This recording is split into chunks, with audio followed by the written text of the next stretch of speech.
شگفتگی میلودی آپ کی خدمت میں حاضر ہے اور آج میں کسی ویلاگ کے سلسلے میں آپ کی خدمت میں نہیں حاضر، بلکہ آج کچھ آپ سے دل کی بات کرنے کے لیے حاضر ہوئی ہوں۔ اور بہت سارے دوست اور بہت سارے میرے گمی ٹی وی یو کے آڈینس اور سامعین جو سنتے ہیں، دیکھتے ہیں، پسند کرتے ہیں، اور کچھ ان کے سوالات تھے جن کا جواب دینا بہت میں ضروری سمجھتی ہوں، جو کہ سلسلہ میں نے جامعات میں اردو تحقیق کا کافی عرصے سے شروع کیا ہوا ہے، آف اینڈ آن۔ کچھ میں اپنی مدر لینگویج کے حساب سے ماں بولی پنجابی کے لے کے آ رہی ہوں، کچھ نہ کچھ ایک انوویشن آتی ہے تو وہ لے کے ہم آتے رہتے ہیں، کچھ میرا اردو کا کام چل رہا ہے۔ اور آج آپ کے ساتھ جو بات میں نے شیئر کرنی ہے وہ یہ ہے کہ آخر یہ جامعات میں جو اردو تحقیق کا کام میرے ذہن میں کیسے آ گیا، بیکاز اس سے پہلے میں اردو کے انٹرویو کے شوز تو کر ہی رہی تھی، کیونکہ میرا بلیو ہے کہ جس طرح سے ہم اپنی مدر لینگویج کو اون کرتے ہیں، اسی طرح سے میں ساری ہی زبانوں کو رسپیکٹ کرتی ہوں، اون کرتی ہوں، اور اس میں لکھا گیا لٹریچر، ادب، ورثہ، اس کو سیکھنے کی بھی ہماری کوشش ہوتی ہے، کیونکہ جب تک ہم ایک دوسرے کے ساتھ کام میں، ادب میں، باقی ان کے معاشروں میں ہم اس کو سمجھ نہیں پائیں گے، دیکھ نہیں پائیں گے، انسان کا انسان کے ساتھ تعلق نہیں ہوگا، تو ہم کیسے زندگی کو مزید بہتر سے بہتر اور اپنے آپ کو ہم کیسے ایک ہائر لیول کے انسان بنا پائیں گے۔ تو جناب، یہ جو اصل بات ہے کہ یہ اردو تحقیق کا منصوبے کا آغاز بہت پہلے سے ہی ہو چکا تھا، اور میں ایکچولی 2020 میں جب میں پنجابی اردو کے افسانہ نگار، شاعر، سفرنامہ نگار، سیرت نگار، براڈ کاسٹر اور ایک بہت بہترین ایڈمنسٹریٹر سلیم خان گمی، جو کہ میری خوش قسمتی سے میرے والد صاحب ہیں، ان کی کتابوں کی اشاعت کے سلسلے میں میرا پاکستان میں جانا ہوا اور میں وہاں پہ موجود تھی۔ اور یہ جو خیال اردو کا خیال، میں ایک پاکستان کی لاہور کی یونیورسٹی کی لائبریری میں بیٹھی ہوئی تھی، اور وہاں پہ بیٹھے مجھے کچھ لوگوں کی ایک آبزرویشن ہوتی ہے، سو واز مائن۔ میں لائبریری میں بیٹھی ہوئی تھی اور وہاں پہ بیٹھی مجھے ایک بچی بہت اپسیٹ نظر آئی۔ میں تو بچی کہوں گی، لیکن ظاہری بات ہے وہ تھوڑا یونیورسٹی کے اسٹوڈنٹ تھی۔ وہ میری اس دن وہاں کے وی سی صاحب سے ملاقات تھی، اور میں کچھ اپنے انگلینڈ کی ٹائمنگ کے حساب سے کچھ تھوڑا سا کوشن ٹائم ضرور رکھتی ہوں، ٹریفک کا یا باقی چیزوں کا، تو اس لحاظ سے میں کچھ ارلی چلی گئی، اور اس کے بعد میں لائبریری میں جا کے بیٹھ گئی۔ اچھا ٹائم تھا، اور میں نے کہا چلیں دیکھتے ہیں کہ یہاں پہ اس یونیورسٹی کی لائبریری کا کس طرح کا سلسلہ ہے، یا اسٹوڈنٹس کیسے پڑھتے ہیں۔ طالب علموں اور اساتذہ کی بہت ساری کرسیاں خالی بھی تھیں، اور اسی اسنا میں وہ جو بچی میں نے وہاں پہ بیٹھی دیکھی، تو کیونکہ اب ہمیں کچھ یہاں پہ کچھ انٹریکشن کرنے سے، کچھ یہ اینکرنگ اور باقی کام کرنے سے کوئی ہیزیٹیشن نہیں ہوتی ہمیں کسی سے بات کرنے میں، تو میرے خیال آیا کہ میں دیکھوں یہ مجھے بہت اپسیٹ بچی نظر ہے۔ میں اٹھ کے اس کے پاس چلی گئی اور اس کا حال چال پوچھا، اور کہ آپ کیا کر رہی ہیں، تو why you are upset, can I help you? تو اس نے جو اپنی پریشانی کی وجہ بتائی، اس سے میرے حقیقتاً رونگٹے کھڑے ہو گئے، اور کیونکہ میرا کافی عرصے کے بعد، کیونکہ اسی معاشرے سے میں ہوں، اسی معاشرے میں نے بھی یونیورسٹی کی، لیکن شاید ہمارا ٹائم کچھ پہلے دور کا تھا، اور ہم کیونکہ بہت گیپ کے بعد پاکستان جب جاتے ہیں تو اتنی فاسٹ چینجز آئی ہوتی ہیں کہ بعض اوقات دل دہلا لینے والی بھی باتیں ہوتی ہیں۔ اس بچی نے پہلے تو تھوڑا کہا، تو then she got a little bit confidence، اور وہ میرے ساتھ کمفرٹیبل زون میں آ گئی۔ اس نے کہا جی مجھے میرے ایم فل کے مقالے کے لیے کوئی موضوع نہیں مل رہا۔ اچھا، میرے لیے یہ بہت عجیب سی بات تھی کہ کیوں نہیں مل رہا، کیونکہ اس میں تو ایسی کوئی بات نہیں ہے، اچھا ہم کیونکہ جس معاشرے میں رہتے ہیں ہم نے جہاں پہ کوئی بھی کام کرنا ہوتا ہے تھرو پراپر چینل ہمیں کوئی مسئلہ نہیں ہوتا. میرے ذہن میں شاید یہ میں کیونکہ یہاں کی عادی تھی وہاں پہ بیٹھے ہوئے مجھے لگا, لیکن پھر اس کے بعد ذرا اس نے کہا جی جس سے بھی بات کرتی ہوں نخرے کرتے ہیں آگے سے. اور میں نے ڈپارٹمنٹ کے ہیڈ کو بھی بار بار ریکویسٹ کیا, تب اپلیکیشن دی ہے. دوسری یونیورسٹیوں میں بھی میرے کئی بار چکر میں لگا چکی ہوں. ہر کوئی کہیں نہ کہیں سے مجھے اس طرح کا رسپانس مل رہا ہے کہ کسی کے پاس وقت نہیں ہے. تو آج کوئی مجھے موضوع منتخب میں نہ کر سکی تو میں بڑی اپسیٹ ہوئی, اور میں کوپ اپ نہیں کر پا رہی تھی کہ میرا دل چاہ رہا تھا کہ میں پڑھائی چھوڑ دوں. اچھا میں اس بچی کے پاس بیٹھی رہی, تقریباً میرا اس کے ساتھ بات چیت کا سلسلہ کوئی 20 سے 22 منٹ کا رہا. جب وہ میں وہاں سے اٹھنے لگی تو اس بچی نے مجھے کہا کہ میم آپ کو ایک بات بتاؤں, آپ ادھر انگلینڈ رہتی ہیں, تو کہا وہاں پہ میں نے کہا ہاں. تو انہوں نے کہا کہ کیا وہاں پہ ہراسمنٹ ہوتی ہے کالجز یونیورسٹیز میں. میں اس کی بات سن کے میں ایکسپیکٹ نہیں کر رہی تھی اس طرح کی بات, تو میں تھوڑی دیر کے لیے کھڑے ہوئی, میں پھر بیٹھ گئی اس کے پاس. اس نے کہا کہ ہمارے ہاں کچھ اساتذہ جن کا کام آنے والی نسلوں کو تربیت کرنا ہوتا ہے اور وہ اسی کام کی تنخواہ لیتے ہیں, وہ اپنی ذہنی آسودگی اور جسمانی عیاشی کے لیے 24 میں سے 25 گھنٹے شکار کی تلاش میں ہوتے ہیں, اور کتوں اور بھوکے بھیڑیوں کی طرح یونیورسٹی کی حدود میں لور لور پھرتے ہیں. آپ سوچ نہیں سکتے کہ اس وقت میرے لیے کتنی تکلیف دہ یہ بات تھی. تو میں نے اس کو کہا نہیں بیٹا, سارے اساتذہ تو ایسے ہوتے, بہت سارے اچھے اساتذہ, ہمیں بھی بہت اچھے اساتذہ ملے, اور ہم خود بھی استاد ہیں, میری اپنی فیملی ہے, میرے بہت سارے دوست بہت اچھے اچھے اساتذہ ہیں, اور میں ان کی قسم کھا سکتی ہوں. تو اس نے پھر یہ کہا کہ میم میں سب اساتذہ کی بات نہیں کر رہی, میں لیکن صرف ان بدبخت لوگوں اور بدقسمت مخلوق کی بات کر رہی ہوں جنہوں نے ولیوں اور پیغمبروں کے پیشے کو دھندا بنایا ہوا ہے. آسان شکار کی طاق میں اپنے دفاتر میں بیٹھے اور بالکنیوں میں کھڑے ہو کر سرکاری اوقات میں اپنی علمیت کے منبر پر سوائے زبانی جمع خرچ کے کچھ نہیں کر رہے ہوتے, اور اپنے اصل فرائض منصبی کی تکمیل کے لیے بچیوں کو کبھی ہوٹل, کبھی ریسٹورنٹ, کبھی پارک, یا کبھی کسی سنگل دوست کے فلیٹ میں ملنے کا کہتے ہیں, اور کہتے ہیں ہم آپ کو بالکل آپ کا یہ کام کر دیں گے, بٹ حقیقت میں وہ اپنی علمیت کی پیاس بجھا سکیں. آپ سوچ سکتے ہیں. اور پھر اس دن یہ میں آپ کو بتا رہی ہوں کہ اس دن میں نے تہیہ کیا کہ کوئی تو ہو جس بات کو واضح کرے, جس بات پر بات اٹھائے, اور اس کے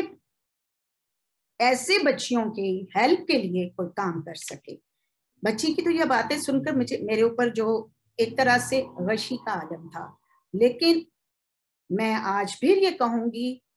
اور میں تھینک یو کہوں گی اپنے انگلینڈ کی سوسائٹی کو, اپنی کوئین کو, اپنے ماں باپ کی تربیت کو, اپنے ان تمام پازیٹیو دوستوں کو جن کی وجہ سے ہم یہ بات کہنے کے قابل ہیں. لیکن پھر میں نے اس بچی کے سوالوں کا جواب دینے کی بجائے اس کو میں نے جیسے ایک عام طور پہ کوئی بھی ایک بڑا بندہ کسی کو دلاسا دیتا ہے, نہیں آپ ایسا نہ سوچیں, ایسے نہیں ہوتا, ہر معاشرے میں اچھے برے لوگ ہوتے ہیں, اور اس کو میں نے تھوڑا کنسول کیا, اور میں نے کہا نہیں بیٹا آپ خود ٹھیک ہیں. تو اس نے کہا جی یہ آپ کی بات غلط ہے کہ صرف آپ ٹھیک ہوں تو سارا کام بالکل ٹھیک ہو جاتا ہے. ہمارے ارد گرد اتنا گند اور اتنا کیچڑ ہے کہ میرا دل کرتا ہے کہ میں چھوڑ دوں یہ سب کچھ. اور ساتھ اس نے یہ کہا بہت آسانی ہے دوسری راہ پہ چلنا, لیکن صحیح راستے کے لیے کچھ بچیاں ایسی ہوتی ہیں جن کے لیے یہ چیزیں ایکسیپٹیبل نہیں ہوتی. خیر دل اتنا پریشان ہوا, میں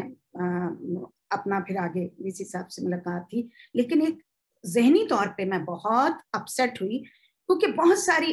چیزوں کے ٹراماز مجھ پہ آ گئے کہ یہ ہمارا اپنی معاشرہ ہے، یہ ہمارا اسلامی معاشرہ ہے، یہ میرا ملک ہے، یہ میں تو جب یہاں سے پڑھ کے گئی تھی ایسے حالات نہیں تھے، ہمارے ماں باپ بھی ہمیں بھیجتے تھے، ہم بھی یونیورسٹیوں میں پڑھے ہیں، اور میرا خیال ہے گمی صاحب کی بیٹیاں تینوں ہی ہماری جنریشن اور ہمارے پورے خاندان کی پہلی بچیاں تھیں جن کو ہمارے ابا نے کہا تھا کہ میں اپنی بچیوں کو اپنے بیٹوں کے برابر پڑھاؤں گا، اور ہم اس وقت پورے پاکستان میں ڈیبیٹس کرنے بھی جاتی تھی تینوں بیٹیاں۔ تو بہرحال جب تک میں پاکستان میں رہی اس وزٹ کے دوران میں نے کسی سے ذکر نہیں کیا، لیکن اپنے آپ میرے اندر کچھ نہ کچھ ہوتا رہا، اور اس بچی کا چہرہ میری آنکھوں کے سامنے رہا۔ اینی وے، اور ایک بچی کے، یہ بات تو صرف ایک بچی کی تھی، ایک میری آبزرویشن تھی، لیکن میں نے سوچا نہ جانے ہماری کتنی بیٹیاں ایسی ہوں گی، کتنا اس معاشرے کا وہ ایک کارآمد اور رسپانسبل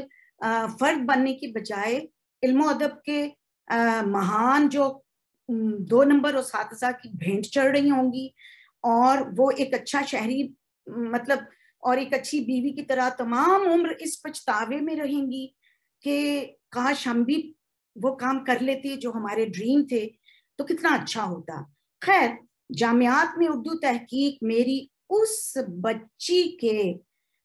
کا انسینٹیو ہے کہ میں اس کے سوالوں کے جواب اس طرح سے نہیں دے سکی، اور نہ ہی میں اس کے سوالوں کا مداوع کر سکتی تھی، لیکن میرے دل پر اس کا بوجھ رہا، اور تقریباً 1.5 سال 2 سال ایک ٹائم کا ویٹ کر رہی تھی کہ میں اس کو شروع کر لوں۔ خیر،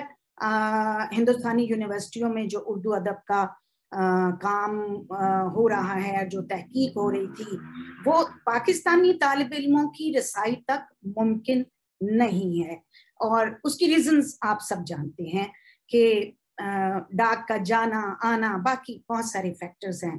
سو میں نے سوچا کہ if I am blessed، اور میں انگلینڈ میں رہ رہی ہوں، میری رسائی وہاں تک ہے، کچھ اپنے سوشل مطلب کانٹیکٹس ایسی ہیں، تو میں نے پھر ان کے ساتھ رابطے شروع کیے، اور میں نے اس کام کو کرنے کے لیے پہلا قدم اٹھایا۔ کام یہ کافی عرصے سے شروع ہے، جیسے آگے بھی آپ جو کام دیکھیں گے تو اس کو پہلے سے انسان پلان کرتا ہے، اس کو سارا کرتا ہے۔ اس کام کی انشاءاللہ تعالی جلد ہی پہلی جلد اسی سال آپ کے ہاتھوں میں ہوگی، اور انشاءاللہ تعالی اس کے ساتھ ساتھ میں بہت شکر گزار ہوں ان سب انڈیا کی یونیورسٹیاں اور ان کے جن کے نام میں کچھ خاص وجہ سے سامنے نہیں لا سکتی، اور ان سب لوگوں کی میں تہہ دل سے شکر گزار ہوں، کیونکہ یہ ان کی انسانیت کے لیے، بیٹیوں اور بیٹوں کے لیے خدمت ہے جو کہ مشکلات میں ہیں۔ تو اس لیے یہ اس کی جلد دوم بھی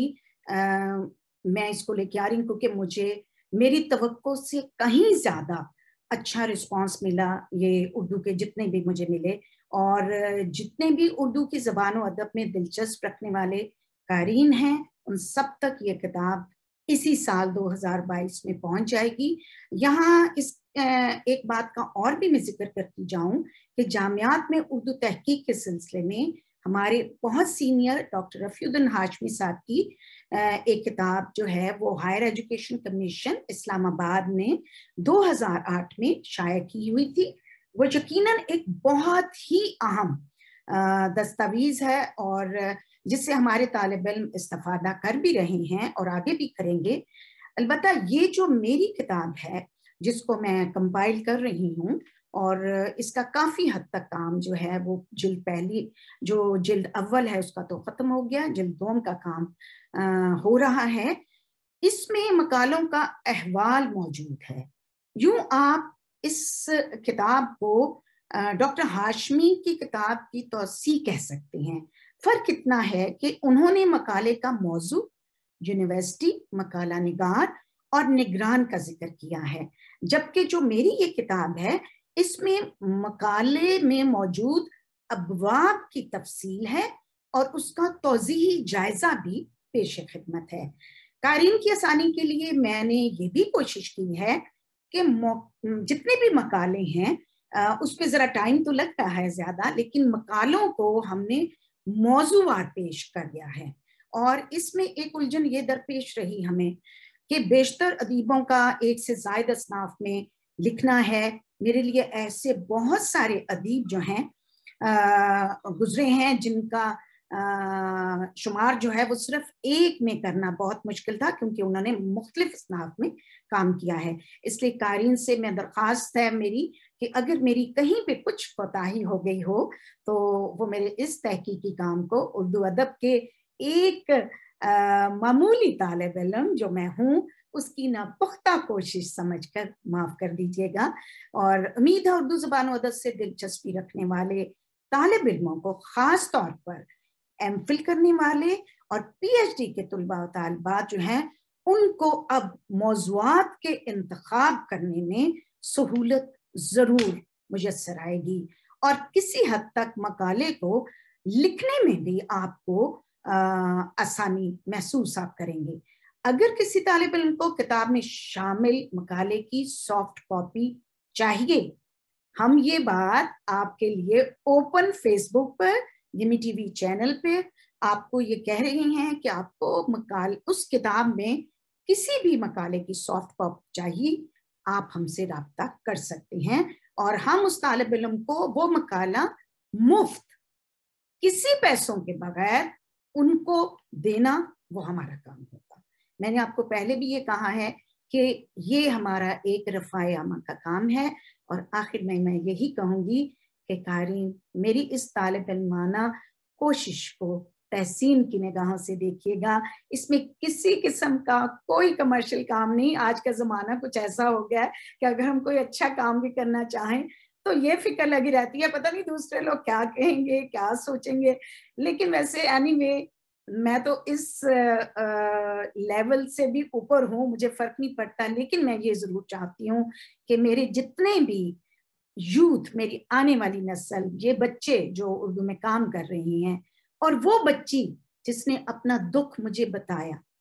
اس جیسی بہت ساری بچیاں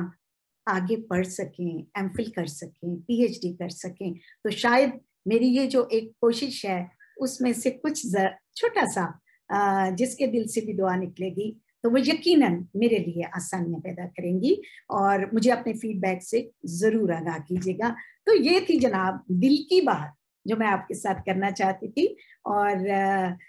آپ کو انشاءاللہ تعالی اس سال میں ہی کسی خاص دن کے موقع پر اس کی جلد اول مارکیٹ میں آ جائے گی. اور یقیناً میرے اردو کے جتنے بھی اردو سے محبت کرنے والے لٹریچر سے وہ اس کام کو ضرور خوشی سے سراہیں گے. اجازت چاہتی ہوں. خدا حافظ.